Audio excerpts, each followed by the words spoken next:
사도신경으로 우리 신앙 고백하겠습니다. 나는 전능하신 아버지 하나님 천재 창조주를 믿습니다. 나는 그의 유일하신 아들 우리 주 예수 그리스도를 믿습니다. 그는 성령으로 잉태되어 동정녀 마리아에게서 나시고 본디오 빌라도에게 고난을 받아 십자가에 못 박혀 죽으시고 장사된 지 사흘 만에 죽은 자 가운데서 다시 살아나셨으며 하늘에 오르시어 전능하신 아버지 하나님 우편에 앉아 계시다가 거기로부터 살아있는 자와 죽은 자를 심판하러 오십니다. 나는 성령을 믿으며 거룩한 공교회와 성도의 교제와 죄를 용서받는 것과 몸의 부활과 영생을 믿습니다. 아멘. 하나님께서 오늘 우리에게 주시는 말씀은 출애굽기 38장입니다. 구약 성경 141쪽 출애굽기 38장을 교독하겠습니다. 그가 또 조각목으로 번제단을 만들었으니 길이는 5규빗이요 너비도 5규빗이라 네모가 반듯하고 높이는 3규빗이며 그 네 모퉁이 위에 그 뿔을 만들되 그 뿔을 제단과 연결하게 하고 제단을 놋으로 쌌으며 제단의 모든 기구 곧 통과 부삽과 대야와 고기 갈고리와 불 옮기는 그릇을 다 놋으로 만들고 제단을 위하여 놋 그물을 만들어 제단 주위 가장자리 아래에 두되 제단 절반에 오르게 하고 그 놋 그물 네 모퉁이에 채를 꿰 고리 넷을 부어 만들었으며 채를 조각목으로 만들어 놋으로 싸고 제단 양쪽 고리에 그 채를 꿰어 매게 하였으며 제단은 널판으로 속이 비게 만들었더라. 그가 놋으로 물두멍을 만들고 그 받침도 놋으로 하였으니 곧 회막문에서 수종드는 여인들의 거울로 만들었더라. 그가 또 뜰을 만들었으니 나무로 뜰의 남쪽에는 세마포 포장이 100규빗이라. 그 기둥이 20이며 그 받침이 20이니 놋이요 기둥의 갈고리와 가름대는 은이며 그 북쪽에도 100규빗이라. 그 기둥이 20이며 그 받침이 20이니 놋이요 기둥의 갈고리와 가름대는 은이며 서쪽의 포장은 50규빗이라. 그 기둥이 열이요 받침이 열이며 기둥의 갈고리와 가름대는 은이며 동으로 동쪽에도 50규빗이라. 문 이쪽에 포장이 15규빗이요 그 기둥이 셋이요 받침이 셋이며 문 저쪽도 그와 같으니 뜰문 이쪽 저쪽에 포장이 15규빗씩이요 그 기둥이 셋씩 받침이 셋씩이라.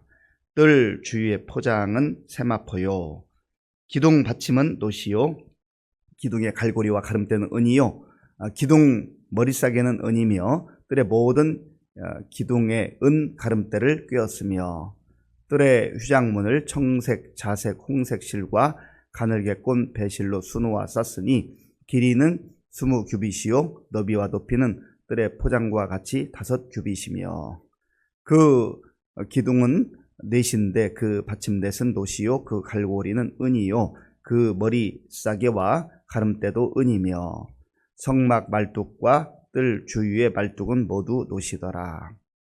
성막 곧 증거막을 위하여 레위 사람이 쓴 제목의 물목은 제사장 아론의 아들 이다말이 모세의 명령대로 계산하였으며 유다 지파 훌의 손자요 우리의 아들인 부살렐은 여호와께서 모세에게 명령하신 모든 것을 만들었고 단 지파 아히사막의 아들 오홀리압이 그와 함께 하였으니 오홀리압은 재능이 있어서 조각하며 또 청색, 자색, 홍색 실과 가는 배실로 수놓은 자더라.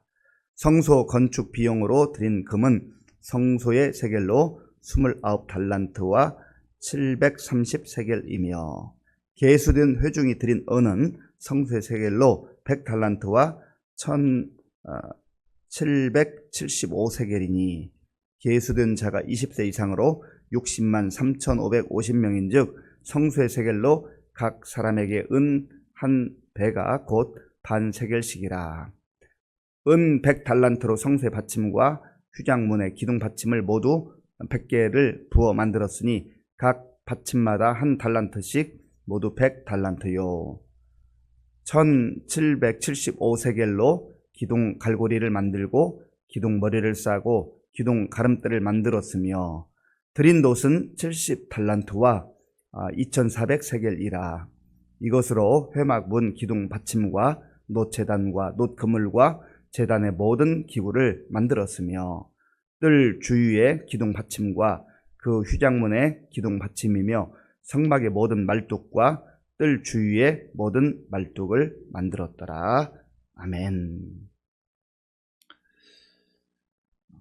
어제 37장에서도 이제 성소, 지성소에 들어가는 그러한 기구들을 만드는 그러한 장면을 우리가 묵상을 했습니다. 어제 마지막 부분 25절부터 39절까지를 보면 분향할 제단에 대해서 설명을 하고 있는데, 제가 마음이 급해서 이 분향단을 번제단으로 이렇게 설명을 했습니다. 그래서 분향단에 잠깐 이제 말씀을 나눈 다음에 오늘 본문을 이어가도록 하겠습니다. 분향할 제단을 조각목으로 만들었다 했습니다. 이 분향단의 위치는 그 성소와 지성소를 가르는 그 휘막이 있습니다. 그 휘막 바로 앞에 있는데, 그 안에 지성소에는 언약궤, 하나님의 궤, 법궤가 있습니다. 법궤와 마주하고 있는 곳이에요. 그러니까 지금 37장과 38장에서 이렇게 설명하는 순서를 보면 저기 안쪽에서부터 바깥쪽으로 이렇게 만든 그런 기구의 내용들을 설명하고 있습니다. 하나님의 궤, 언약궤와 바로 마주하고 있는 그 분향단에서는 거룩한 향을 피워 올리는 그러한 이제 기구로서 이 분향단을 만들었습니다. 거룩한 관유와 향품으로 정결한 향을 만들었다. 향은 좋은 냄새가 나는 거잖아요. 연기가 이렇게 올라가는 거잖아요. 그래서 이 분향단의 의미는 기도를 의미합니다. 예수님께서도 이 땅에 오셔서 공생애를 시작하기 전에도 정말 40일 금식하면서 기도로 시작하셨고, 또 공생애를 사시는 동안에도 시마다 때마다 제자들 세우기 전에도 기도하셨고, 또 하나님 나라의 복음을 증거하며 사람들을 만날 때에도 기도하셨고, 모든 사역이 또 끝난 다음에도 기도하셨고, 또 때로는 새벽에 일어나셔서 새벽을 깨우며 기도하셨고, 대제사장으로, 완전한 대제사장으로 이 땅에 오신 예수님께서 그런 기도를 하나님께 올려드렸다 하는 겁니다. 기도의 향기가 하늘을 향하여 올라가는 것이죠. 아버지 하나님께 올라가는 거죠. 이거는 예수님의 기도만이 아닙니다. 저와 여러분들이 마치 분향단에서 그 아름다운 향기가 나고 그 연기가 올라가는 것처럼 우리가 기도할 때 우리 아버지 하나님께서 우리의 기도를 받아주신다, 들어주신다 하는 것을 의미한다라고 하는 겁니다. 그리고 오늘 이제 번제단에 대해서 설명을 합니다. 1절을 제가 읽어보겠습니다. 그가 또 조각목으로 번제단을 만들었으니 길이는 5규빗이요 너비도 5규빗이라. 네모가 반듯하고 높이는 3규빗이며. 아멘. 이 번제단은 제물을 가지고 와서 불로 태워서 하나님께 드리는 그러한 기구였습니다. 여기 그 길이를 보면 5규빗이었다. 너비도 5규빗이었다. 그러니까 메타로 환산하면 약 2.3m 정도 됩니다. 그리고 높이는 3규빗이었다. 그러니까 한 1.4m 정도 되는 그러한 기구였습니다. 제물을 가지고 와서 그 제물을 정말 하나님 앞에 나 대신해서 드리는, 내가 원래는 죄인으로서 하나님 앞에 죽어야 되고 또 제물로 바쳐져야 되는데, 이 제물이 나 대신 죽고 내가 하나님 앞에서 결단하고 다시금 은혜를 깨닫는 것이죠. 하나님께서 나에게 이러한 은혜를 베풀어 주셨다, 구원을 허락하셨다라고 하는 걸 깨닫게 될 때 새로운 마음이 드는 것 아니겠어요? 그런데 이제 예수님께서 이 땅에 오셔서 사역하실 때 세례 요한이 예수님을 가리켜 말씀하셔요. 보라 세상 죄를 지고 가는 하나님의 어린 양이로다. 제물로 이 땅에 오셨어요. 화목제물로 이 땅에 오셨어요. 그래서 예수님께서 마치 번제단과 같은 그 십자가에 달리셔서 당신의 모든 몸을 찢기시고 피를 다 쏟으시고 생명을 내어주시잖아요. 예수님께서 그곳에서 우리를 위해서 마치 번제물과 같이 그리고 화목제물로 생명을 내어주셨을 때 우리에게 구원의 은혜가 임했다라고 하는 거예요. 그래서 우리가 예수님만 믿는 거예요. 구원의 문제가 아니고 죄를 해결하는 문제가 아니라고 한다면 우리가 뭐 자기 혼자 명상을 하든지 어디 고목나무에 가서 빌든지 자기 혼자 가서 어디 가서 반성을 하든지 아무거나 해도 괜찮아요. 그러나 구원의 길은 오직 예수님밖에 없어요. 다른 이름으로서는 구원을 얻을 길이 없습니다. 예수님이 친히 말씀하신 것처럼 내가 곧 길이요 진리요 생명이라 말씀하셨잖아요. 그래서 예수님께서 하나님의 아들이심에도 이 땅에 오셨고 죄가 없는 인간으로 이 땅에 오셔서 진정으로 번제물과 같이 화목제물과 같이 십자가에서 생명을 내어주셨다는 것입니다. 그것이 아니라고 한다면 죽은 자도 살리시는 능력이 있으신 주님, 그리고 거친 바다도 파도도 잠잠케 하시는 그 권능 있는 주님께서 십자가에서 무력하게 돌아가실 이유가 없잖아요. 오직 예수님께서 우리를 위해서 그 능력을 포기하시고 그 사람들의 수모와 조롱을 당하면서도 네가 십자가에서 내려와라 내려와라 하나님의 아들이거든 내려와 봐라 그런 조롱을 당하면서도 그 자리에 가만히 계셨던 것은 그래야 우리가 살 수 있기 때문에 그래야 우리가 구원받을 수 있기 때문에 예수님께서 그 모든 것을 다 감당하셨던 것입니다. 번제단이라는 것은 그런 의미가 있어요. 그런 의미에서 저와 여러분들이 이제는 예수님 안에서 우리도 왕같은 제사장들이 되었잖아요. 세상에 나가서 아직도 하나님을 알지 못하는 사람들 위해서 우리도 마치 번제물과 같이 화목제물과 같이 우리를 희생하고 내 자아가 죽고 그들에게 주의 복음을 증거하는 가운데 또 그들이 주님 앞에 돌아오는 그러한 기회가 된다고 한다면 얼마나 복된 일인가 하는 것이죠.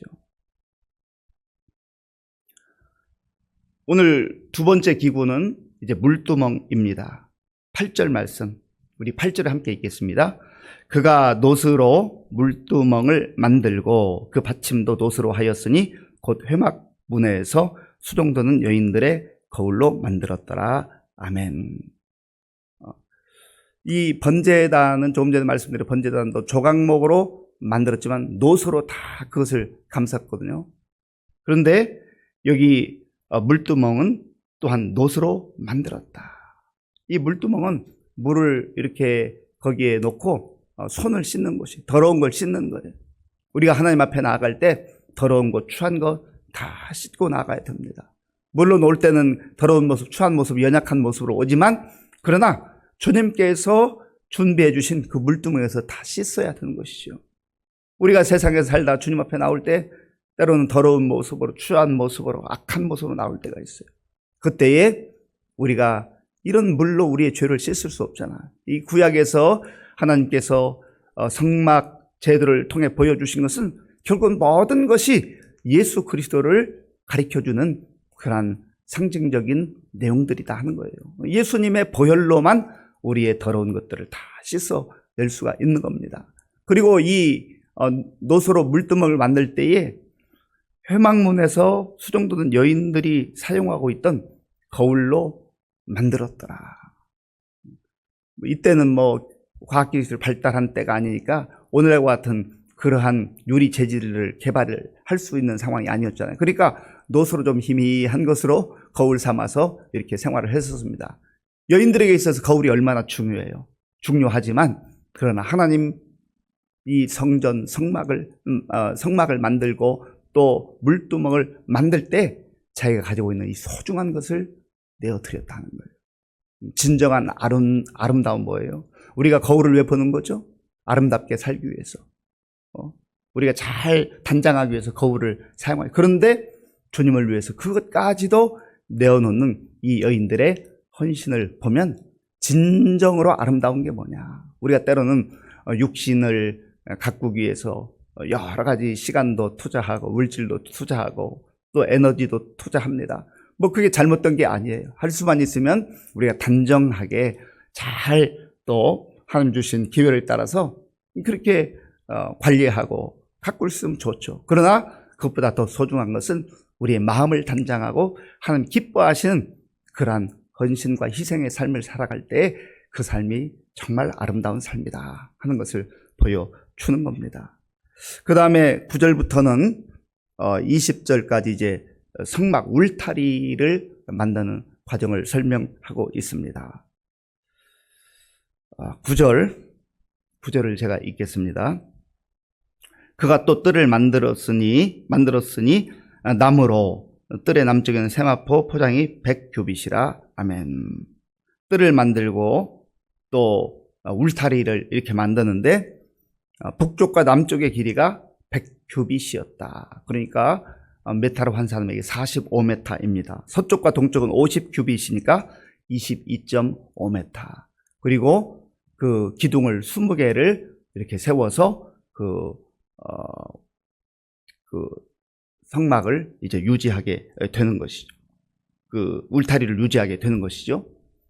이러한 모든 과정들을 하나님께서 말씀하신 대로 그대로 만들어가는 과정을 보게 되는 것입니다.